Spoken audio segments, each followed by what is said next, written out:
Pessoal, acabou de ser publicado um artigo nosso na Movement Disorders Clinical Practice, uma série de casos de 3 pacientes com parkinsonismo ligado ao X por mutação do gene PGK1, que é um fenótipo super raro associado a esse gene. Parkinsonismo levodopa responsivo com epilepsia e quadro neuropsiquiátrico.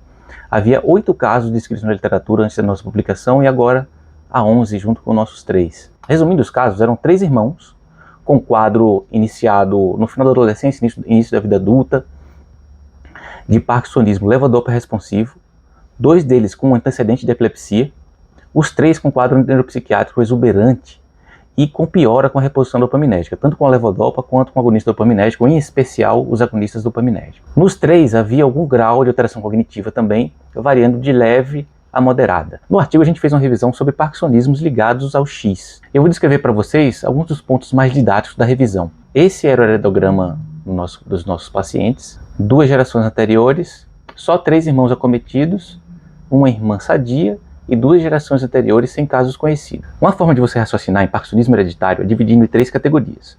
Então, um quadro com fenótipo idêntico, indistinguível à doença de Parkinson, ou nas formas de distonia e parkinsonismo. Outra categoria são os quadros que parecem com doença de Parkinson ou algum parkinsonismo atípico, mas há alguma coisa que não encaixa bem.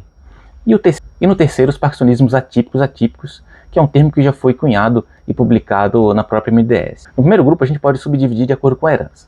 A autossômica predominante, e a gente tem o LARC2, o VPS35, o gene da alfa-sinucleína, o gene da GTP ciclo hidroxilase, do Segawa, né? Então, que pode parecer bem com o doença de Parkinson, ter só um pouquinho de distonia. E o SCA2, a taxina 2, que apesar de ser extremamente raro, há algumas famílias descritas, em particular uma com um segmento bem longo, 34 anos, com fenótipo puro doença de Parkinson, levodopa responsivo e imagem normal, ressonância normal.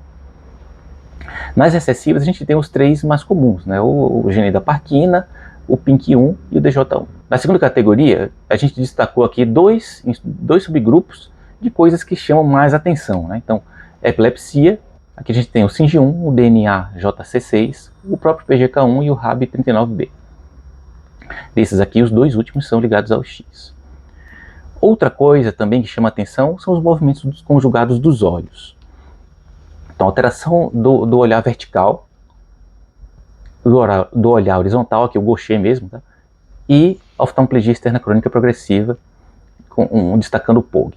E por último, o parkinsonismo atípico, e aqui subcategorias piramidal, ataxia, alteração cognitiva maior, alteração na visão, né, com cegueira ou audição, ou alterações sistêmicas em outros órgãos, e uma distonia mais importante, generalizada.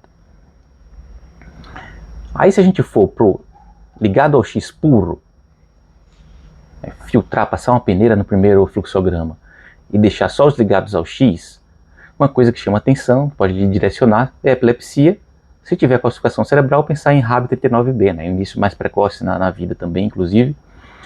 E neuropsiquiátricos exuberantes, pensar em PGK1. Piramidal, ATP6AP2, ataxia, FMR1, o gene do tremor ataxia ligado ao X frágil.